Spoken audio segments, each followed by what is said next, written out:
Assalamualaikum warahmatullahi wabarakatuh. Nama saya Zainul Ansar, peserta PPG Unima Universitas Manado, Angkatan 2 2020.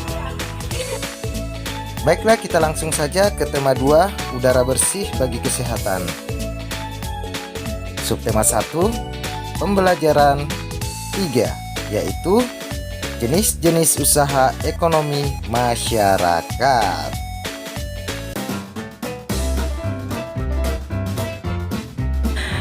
Kondisi geografis Indonesia cukup beragam. Ada wilayah daratan, ada wilayah perairan. Ini menyebabkan jenis-jenis kegiatan ekonomi masyarakat juga sangat beragam. Tahukah Anda kegiatan ekonomi?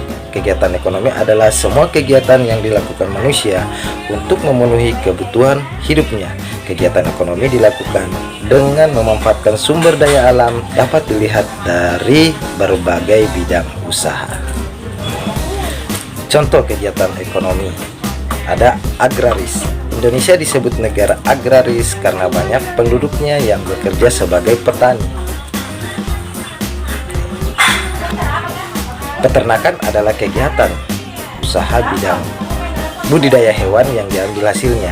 Hasil peternakan terdiri dari daging, telur, kulit, dan bulu.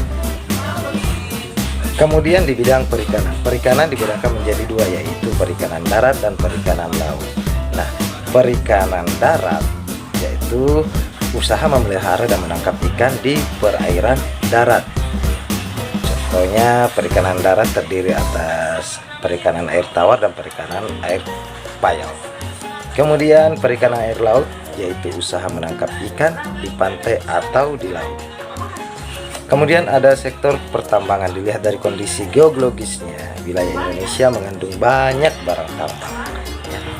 Barang tambang dibagi menjadi 3 bagian, yaitu barang tambang mineral logam, kedua barang tambang mineral non logam, dan yang ketiga barang tambang sumber energi. Kemudian yang kelima adalah kehutanan. Nah, di Indonesia cukup banyak sekali, masih banyak pohon-pohon yang hidup ya. Jadi hutan di Indonesia berperan penting sebagai paru-paru dunia. Hutan juga sebagai tempat berkembangnya berbagai macam fauna.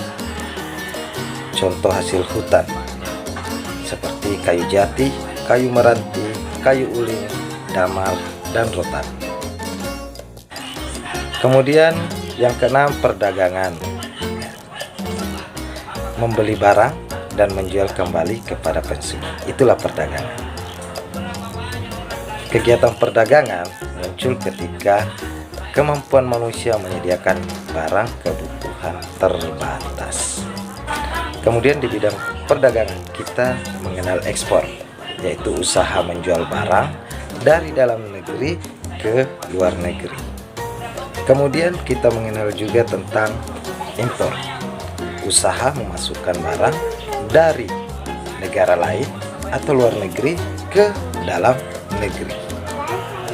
Kemudian kita ke perindustrian, kegiatan mengubah bahan mentah menjadi barang setengah jadi atau barang jadi. Perindustrian dibagi menjadi 3, industri rumah tangga, industri sedang, industri besar. Industri rumah tangga memiliki tenaga kerja minimal 4 orang, sedangkan industri kecil tenaganya mencapai 5 sampai 19 orang. Sedangkan industri sedang tenaga kerjanya bisa mencapai 20 sampai 99 orang. Industri besar tenaga kerjanya itu 100